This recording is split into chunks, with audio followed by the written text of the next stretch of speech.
Lepo pozdravljene, drage gledalke in cenjeni gledalci. Dobrodošli v oddaji Dober dan Slovenija.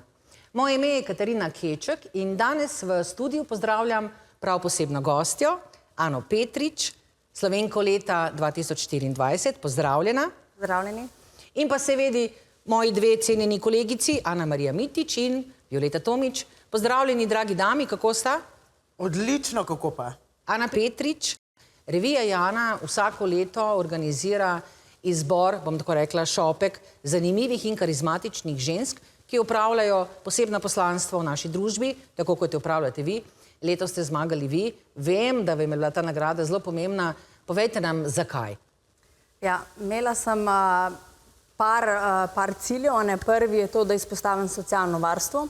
Drugi pa ta, da če bi že zmagala, da bi ta kipec podarila Aniti Ogulin. To. Pa mogoče, da bi nekoga zafrknila, ki mi je jasno povedal, da me ne podpira, če bom šla v kaj tazga. Tako da tri stvari pomembne. In ki smo že ravno pri tem nepodpiranju, nekatere so potem tudi jasno in glasno, predvsem prek socialnih omrežij, izrazile neodobravanje s tem, da ste ravno vi lastnica tega laskavega naslova Slovenka leta. Kako se vas je pa to dotaknilo, Ana? Ne nekatere, ena pač, zelo me je žal, da pač je bila to oseba, ki me v resnici ne pozna, no. Tudi bi si želela, da mi mogoče prej da priložnost, preden me nekdo sod, no, ampak razumem, pač sem tudi rekla, nisem sladoled, da bi bila vsem všeč. Tudi sladoled ni vsem všeč. Všeč. Tako da lej.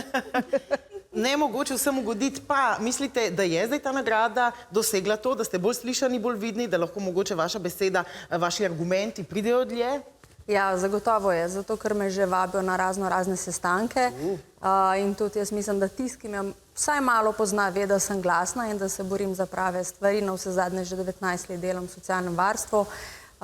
Dobro poznam področje, ker sem začela kot strežnica, socialna oskrbovalka, receptorka, animatorka, inštruktorca. Mislim, da sem še kuhala, nisem v domu, tako da imam kar nekaj znanja, pa tudi nimam kaj izgubiti. Upam si in mislim, da je zdaj zadnji čas, da začnemo opozarjati na stvari, ki bi morale biti že davno nazaj urejene in skrbi me pravzaprav, kaj bo s vsemi nami, ko bomo me starejše in kako bo za nas poskrbljeno, ali nas bo sploh kdo vprašal, kaj si želimo in česa ne in kako nas bodo obravnavali. Mislim, da zato potrebujemo čim več besede o tem, čim več pozornosti in evo, letos jo bomo očitno imeli.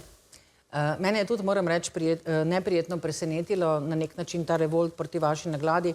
Takih, bom tako rekla, nasprotovanj v preteklosti pri takem izboru nisem opazila, pa sem se tudi, ko bom tako rekla, privatno vprašala, gre to za fovšijo, sploh v primeru zato, ker vi izpostavljate en takšen, bom tako rekla, marginalen in ignorantski odnos do starejših v naši družbi, tudi strani našega sistema in naše politike in ste ena glasnejših glasnic, bom tako rekla, pravice starejših v vašem domu, kjer ste vi direktorica v Notranjih Goricah. Imate vi veliko prostih postelj? Nobene. Nobene, a ni zanimivo, bom tako rekla, ravno kar sem videla podatek, da je v Sloveniji trenutno 1200 postelj praznih, torej nezasedenih, čakalne vrste starejših ljudi so pa vedno daljše. Mislim, kaj je razlog, da so te postelje prazne in na drugi strani ljudje čakajo na prostor v domovih? Ok, razumem pomanjkanje, bom tako rekla, negovalk, medicinskih sester, torej podhranjenost fizična, finančna tega sistema. Jaz mislim, da se moramo vprašati, zakaj je do tega prišlo. Zato, tako kot sem prej rekla, to področje je bilo dolgo zanemarjeno, ni bilo urejeno, plačilo je slabo, obremenitve so zelo velike, kajti normativi se niso spremenili 20 let skoraj nič. In seveda potrebe so pa vse večje, ljudje imajo zmeri več zdravstvenih težav, tudi želijo si drugačno obravnavo, premalo in tudi to zagovarjam je, da dobijo samo nego in pa topel obrok, želijo tudi umetnost, želijo tudi kulturo in treba bo nekaj spremeniti in jim to res omogočiti tako, kot si zaslužijo.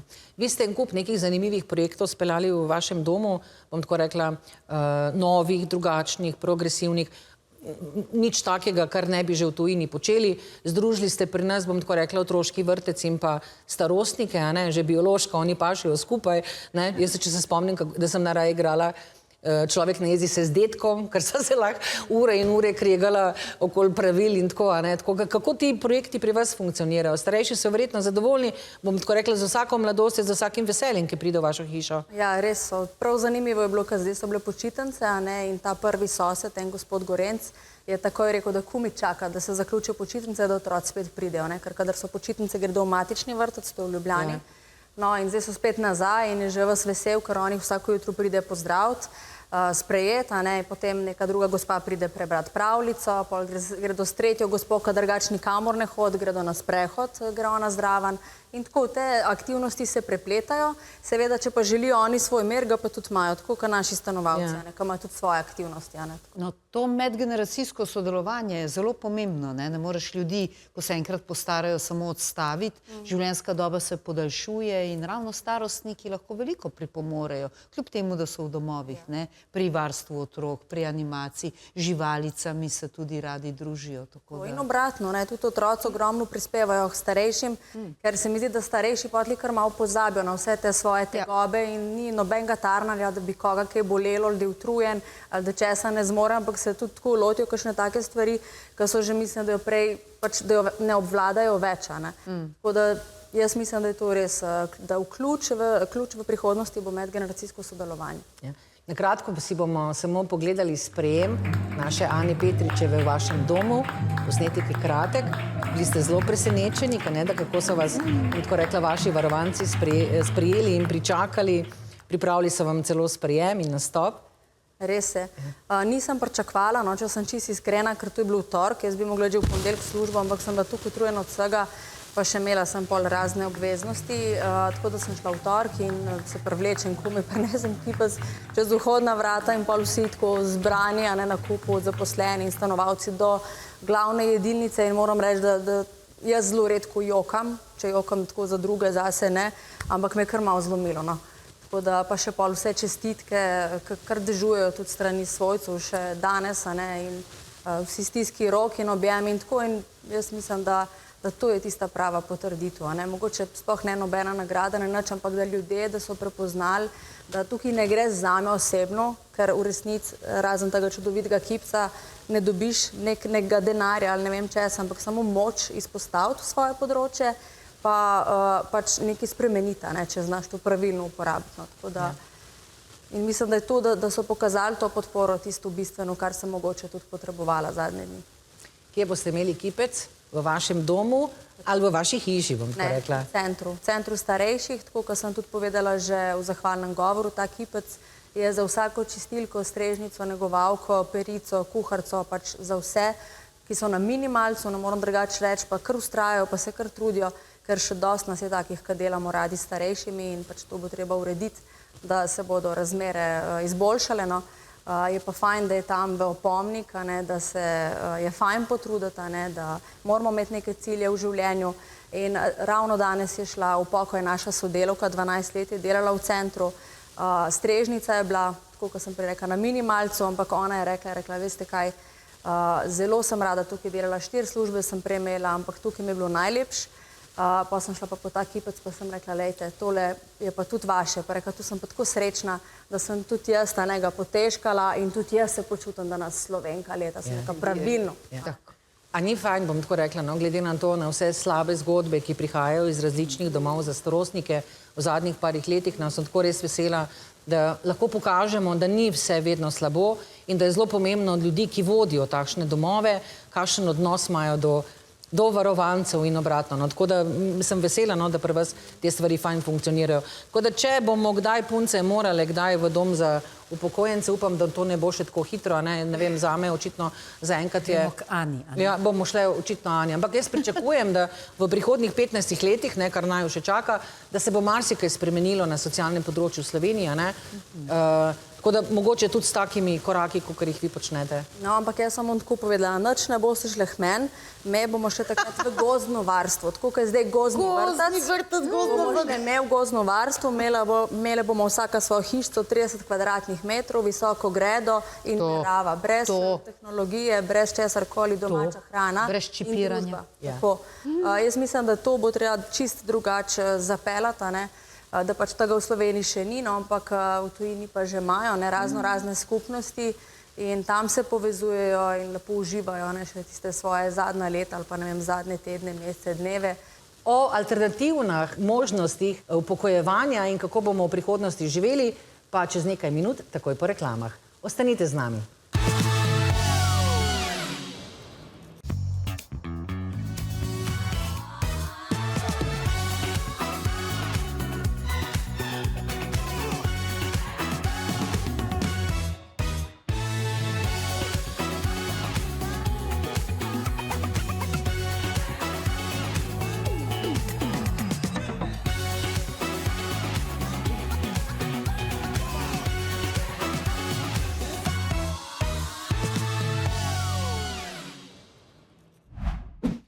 Pozdravljeni ponovno v oddaji Dober dan Slovenija.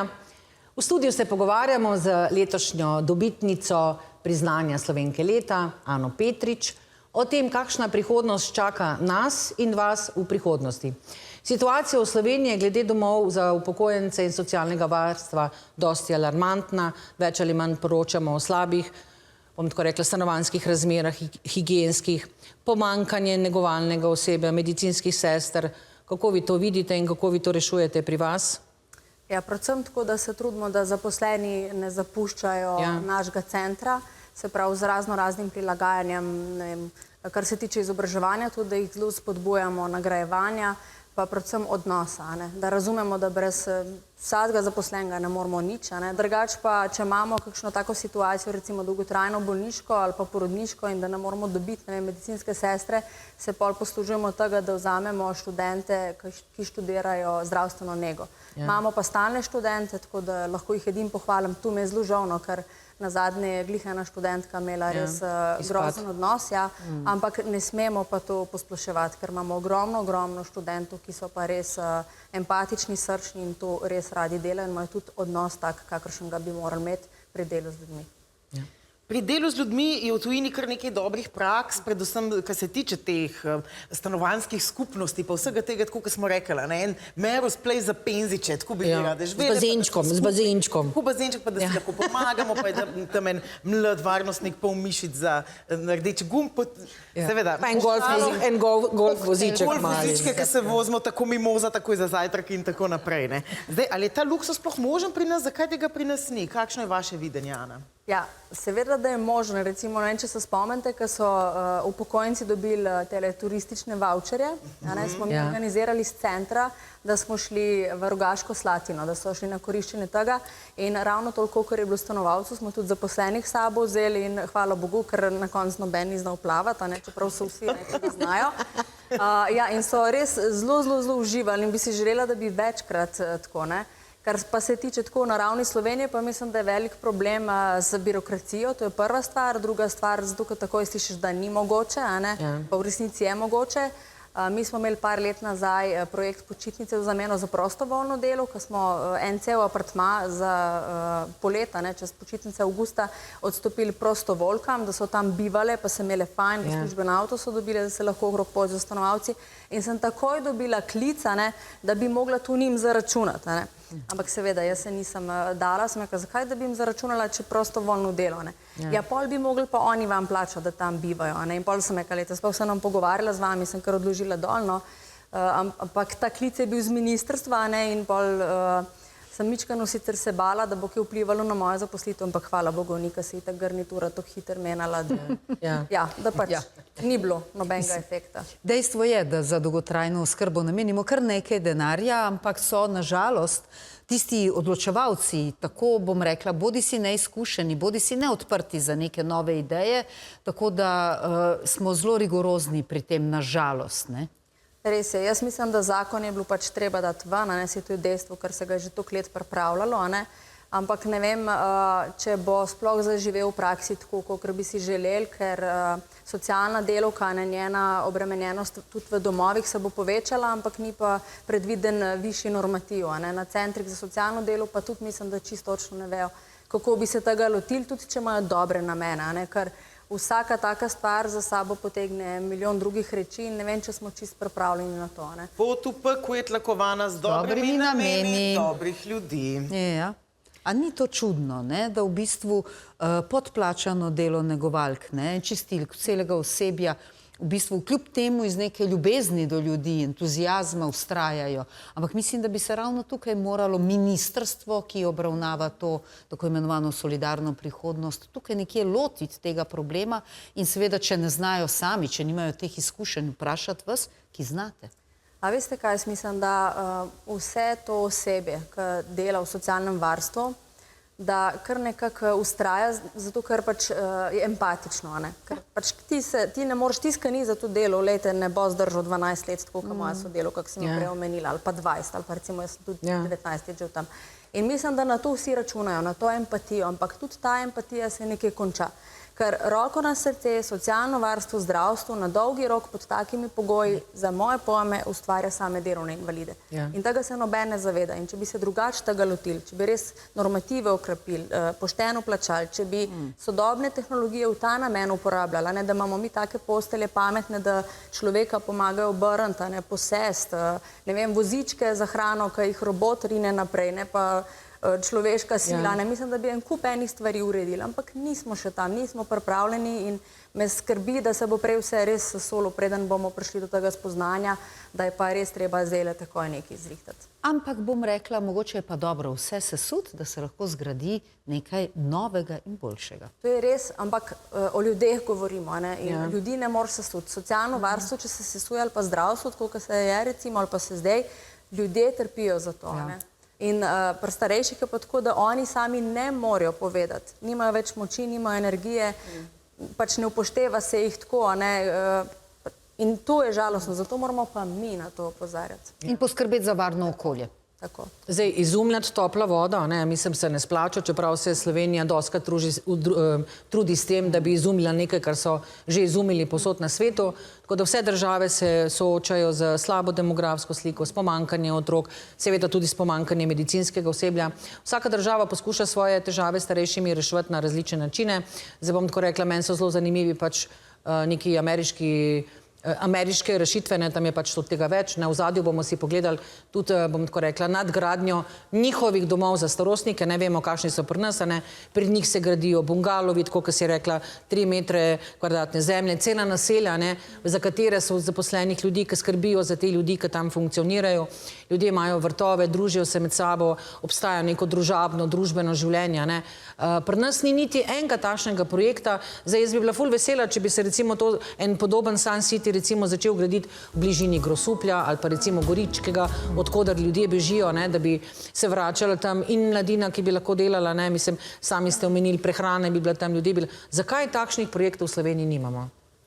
Nimam pojma, res. Jaz mislim, da pač ni interesa, zato ker vsi bi delali projekte, da bi lahko z njimi fajn služila, ne. Ja, sam denar hočete reči, da na koncu zanima. Ne. In mislim, da je to največja težava, na drugi strani pa tudi, če se lotiš nečesa, ne, če hočeš nekaj dobrega izpostaviti, pa pol dobiš en kup enih polen pod noge, pa takoj se začnejo ljudje spotikati čisto ob neke druge stvari, a ne, osebnostne, ne pa ob to, kaj hočeš povedati pa spremeniti. In mislim, da je tu težava, ne, da kle moramo v glavah premakniti to miselnost, da moramo delati pač v skupnostno dobro, a ne, da se moramo povezovati, sodelovati, spodbujati, a ne, dvigovati ljudi, ne pa dol tlačati, pa nagajati, pa gledati, kdo bo slučajno kaj boljš naredil, pol ga pa dajmo, a ne vem, naseklati, a ne. Tako da mislim, da je tu težava. Če bi fovšija gorela, bi bili vsi na toplem. Tako.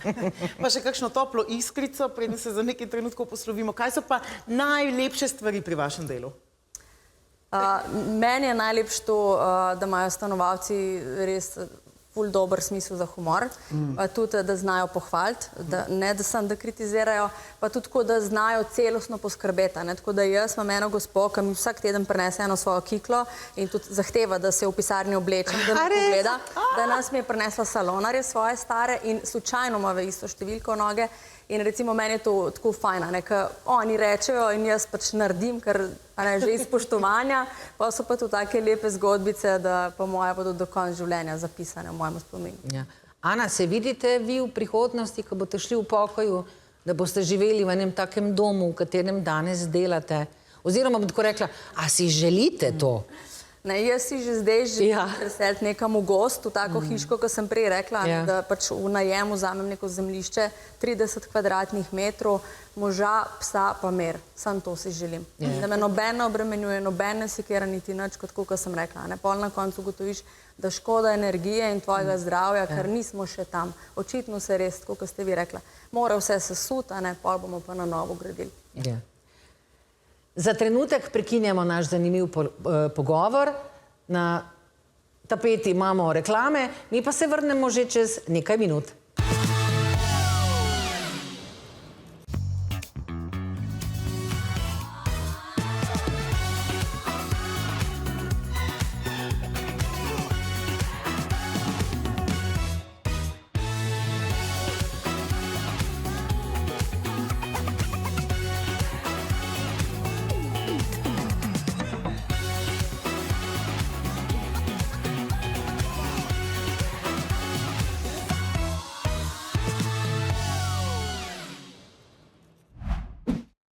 Pozdravljeni ponovno v oddaji Dober dan Slovenija. Z našo gostjo Ano Petrič se pogovarjamo o tem, kakšna prihodnost čaka večino Slovencev, ko bomo onemočali starejši in ko bomo potrebovali pomoč. Se lahko veselimo prihodnosti, se lahko veselimo starosti ali naj se bojimo. Tudi generacije, ki prihajajo za nami, kot vidimo, temu se pač ne moramo izogniti, so manj sočutne in manj empatične od generacij, ki jih mi bolj poznamo. Kakšne so vaše izkušnje, gospa Petričeva? Ja, jaz mislim, da je predvsem pomembna vzgoja, kako otroke vzgajamo. Mislim, da je pomembno, da jih čim več vključujemo tudi, ne vem, v druženja s starejšimi, da jih čim večkrat peljemo k babicam in detkom, če ne živimo z njimi, pa mogoče tudi prek raznih projektov, ki jih šole organizirajo. Predvsem je pomembno, da jih vzgojimo v neke sočutne, strpne, empatične in srčne osebe. In če bodo taki, pol nas ne bo skrbelo za starost, če pa ne, če bodo pa predvsem se ukvarjali s pretirano uporabo sodobne tehnologije, pa se osredotočali samo nase, mislim, da nas pa lahko skrbi. Skrb za svojce je seveda izbira posameznika, danes je najlažje preprosto zapakirati TRR in reči v redu, saj smo mu vse omogočili, že za ta dom za ostarele smo se borili, pa naj bo tam na milost in nemilost. Zdaj za vas vemo, ker ste tudi javno odprli vrata, kako poskušate sočutno, kolikor se le da, skrbeti za te svoje varovance, stanovalce, uporabnike, kakorkoli že je uraden in pravilen izraz, ampak včasih je skrb za svojce sploh v vprašanju demence, ki je toliko in je še v porastu, kar težka. Kaj pa takrat svetujete? Jaz mislim, da predvsem je treba svojce starejših jemati kot nekoga, s katerim moraš dobro sodelovati in lahko najboljš, ker oni najbolj poznajo svoje starše. Jaz mislim, da je dostikrat težava, ko svojce vidijo, kakor mogoče ne bodi ga treba, ker pač iskreno včasih tudi kdo teži, ampak to je največkrat takrat, kadar ni znanja. Ker če ti razumeš osnove demence, če razumeš, kaj bolezen prenese, različne stadije, različne vrste demenc, pol ti je mičkeno bolj jasno, in tudi moraš razumeti, da pač ne gre več za osebo tako, kakršno si poznal, ampak da gre za bolezen, ki človeka spreminja. In ti se moraš prilagoditi, zato da je te lažje in moraš iti s to zgodbo te osebe, ki jo je doletela demenca. In mislim, da dostikrat je to zelo težko, da smo ljudje preveč tako, jaz in se ne znamo vživeti v nekoga drugega in se osredotočamo samo na to, kar mi želimo. Jaz osebno sem imela tako izkušnjo, ker sem tudi želela, da bi babica še 10 let živela, ker so bile zelo povezane, ampak pol mi pa enkrat čisto lepomerno rekla, ker sem nekaj, prosim, sem še malo jej, pa ne vem, mogoče infuzijo, pa vemo, da če infuzija je, pa tu še bolj telo pol boli, ki je polno vode in tako. Pa je rekla, lej, tu ti želiš. Kaj pa jaz želim, in bolj takrat sem začela premišljati o tem, res zakaj si jaz to želim, zato ker to je čist egoizem. Jaz hočem zaradi sebe, da ona še 10 let živi. Ona pod takimi pogoji, torej, da jo celo telo boli, pokapi, inkontinenco, da ima, pa ni želela več živeti. In tu smo začeli spoštovati in smo jo v miru pustili, da odide. Čeprav je bilo težko. To je tudi moja izkušnja. Moja mama je umrla 2 leti, 3 nazaj zdajle. Jaz sem prepovedala, da ji dajo infuzije in jo umetno ohranjajo pri življenju, ker sem videla, da je to zanjo velika težava. Tudi človek, če govorimo o dostojnem življenju in dostojni smrti, ima pravico oditi takrat, ko njegov organizem pač to želi in ko ni več možnosti, da se popravi. Mi je pa takrat zdravnica rekla, ker me je zelo presenetilo, da sem redko sočutna oseba, sem mislila, da se bo skregala z mano, ker se mnogi svojci borijo za to, da jih umetno ohranjajo starostnike pri življenju, ker potem, dokler je svojec v negovalni bolnici, ostane cela pokojnina doma. To me je tako prizadelo in zabolelo. Dejstvo je, da so domovi dragi, da so tam od 1200, pa bolj je starostnik nepokreten in odvisen od drugih je dražje, ampak to, da ko ga pa dajo v bolnico, pa socialno prevzame, oziroma zdravstveno zavarovanje za skrb pač za vsak dan, to je zelo kruto. Ja, res je, ampak v bolnišnicah ne morejo prav dolgo ostati. In teh starejših je zmeri več. Jaz mislim, da gre tukaj bolj za to osebno željo, da imamo nekoga čim dlje ob sebi. To pa da zmeri manj razumemo starost in staranje in vse, kar pride s starostjo. Ker pač tudi, če pogledate, sodobni ideali so, vse ženske mogle biti suhe, lepe, našponane. Mlade, vse moramo biti mlade. Moški ne. Moški so šarmantni. On je, bolj ko je starejši, bolj je šarmanten, Bolj je debel. bolj, ko smo starejše, bolj smo za nič. Za noč. Ja, tako je ta neka... Seveda, stara baba pa to, ne pa. Pa bolj smo tečne, to sem slišala, ja? Vse stare babe so sitne. baje. Zakaj pa nismo bolj modre, se pa vendarle dobimo neke življenjske izkušnje?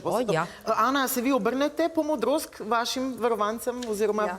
Ja? Zelo doskrat, ja. In katera modrost vam je najbolj ostala v srcu ali pa možganih? Da ne veliko jih je. mislim samo na druge, ampak da ne začnem enkrat nase. To Bravo, bravo. Tudi tega se ženske premalokrat zapopademo in premalokrat mogoče govorimo, ampak premalokrat pa udejanimo. res je. Ja, ampak so res modri. Jaz sem si najbolj zapomnila enega starostnika, ki mi je enkrat rekel, gospodična, sem bila še mlajša, starost je grozna. Veste, jaz imam še vedno iste želje, iste potrebe, iste sanje, pa telo ne da. Ja. Pa ne bi smela biti starot grozna, se mi zdi, da nas ta sistem moderne družbe, sploh zahodne, nas usili to, tako kot ste rekli, Ana, prej, da moramo vedno biti ostatniki v 20 letih, ne, in tudi starejši so seveda prisiljeni na nek način, da ohranjajo to neko navidezno mladost, vse sami vemo, fitnesi pa vse ostale zadeve, razmah plastične kirurgije, ki je na nek način sprožil tudi, bom tako rekla, poraz ageizma oziroma starizma, predsodkov do starejših, do staranja in sploh do starih ljudi. Ne? Zdaj, jaz sem bila tudi majčkeno malo pozorna zadnji teden, ko smo se pripravljali na to temo. V naših medijih ne vidim starih ljudi.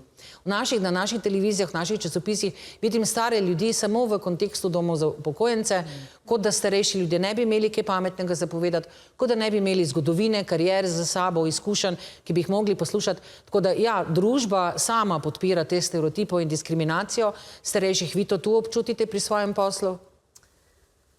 Jaz tako itak tu vse malo drugače gledam, a ne, meni so gube lepe, a ne, okej, mogoče imam tudi jaz kakšno preveč, si včasih mislim, a ne, ampak pa na nekomu drugmu vidim, pa tako vidim, pač, a ne, neko življenjsko zgodbo, polno žalosti in smeha in veselja in tako naprej. Jaz nimam težav s tem, jaz imam na splošno vse stvari rada, od starih ljudi do starih cujna, ne, imam tudi, ne vem, 80 let staro bluzco, pa 50 let staro jakno, pa tako naprej.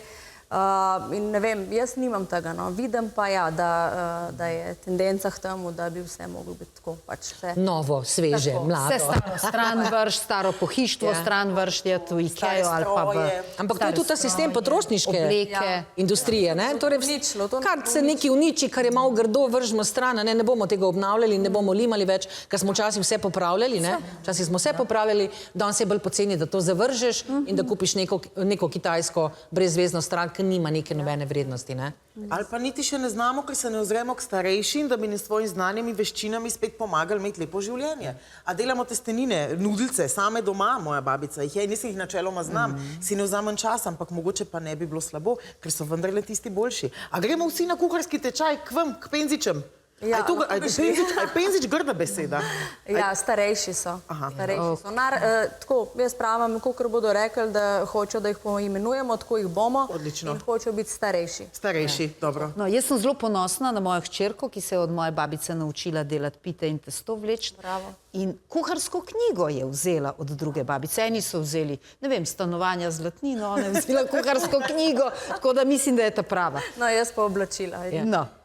Ena od zadnjih projektov, ki jih delate, ki se mi zdi isto taka simbolična in fajn, je ta vaš, upam, da sem pravilno rekla, Željomobil. Ja. Hočete, bom tako rekla, dajte vi razložiti, no, da ne bom jaz povedala, ne? Željomobil je v resnici nastal na idejo mojega dedka, zato ker si je želel iti iz doma starejših še enkrat domov in jaz ga nisem mogla v svoj avto nikakor stlačati, a ne, ker je pač čist bil tak odrevenev. No, in potem sem pa hotela reševalno vozilo najeti, pride pa kar tako 150 evrov, a ne, za to relacijo, ki sva midva imela. Potem sem ga vseeno naložila v svoj avto, no, in tisto po moje, tista vožnja, to je bila njegova zadnja vožnja v domači kraj, okrog vseh teh trgovin, ljudi, ki jih je poznal in tako naprej, tako da celo pot nazaj v dom je jokal, ker je tudi on verjetno sam vedel, da je to zadnjič, a ne. No, in potem sem si mislila, pa zakaj ne bi mi to ljudem omogočala, ne, da taki ljudje, ki so popolnoma nepomični, a ne, se pravi nepokretni, ki se jim nekaj zgodi, pa gredo v bolnišnico, pa pol iz bolnišnice v dom, oni doma vse pustijo, a ne, nikoli več ne vidijo svoje hiše, svojega vrta, svojih, ne vem, živali ali sosedov ali kogarkoli, a ne. In zakaj ne bi mi to njim omogočala, ne, da gredo, ne vem, še zadnjič na morje, v gore, v domač Gledališče, v kraj, kino, tako, karkoli. kakšne take stvari. Pogledati a ne. svoje živali. Seveda bi pa mogel biti avtomobil prilagojen, a ne, da je za take, ki pač res ne morejo sedeti. A ne. In sem dobila tudi kar nekaj ponudb, ampak jaz želim, da je to neprofitno. Jaz želim, da je to na voljo vsem, takim predvsem, ki si ne morejo privoščiti. Tako da je to še v teku, drug teden bomo sicer eno tako akcijo realizirali, ker sem dobila sponzorja, pa bom pa videla, kako bo. No, vem pa, da imajo tudi že v eni državi tri taka reševalna vozila za prevoz teh ljudi, ki imajo zadnje želje. No. Bravo. Vse se da, če se hoče, a ne? Res je. Ne? Hvala vam, Ana. Tudi tebi, Ana Marija, hvala. In tudi Violeta, še tebi posebna pohvala za današnjo oddajo. Zahvaljujem se tudi vam za vašo pozornost. Za danes je bilo to vse. Ponovitev oddaje lahko vidite zvečer ob 10:30. Vidimo se pa ponovno jutri ob 28:25 na istem kanalu v oddaji Dober dan Slovenija. Do takrat pa samo še pozdrav. Nasvidenje, Slovenija.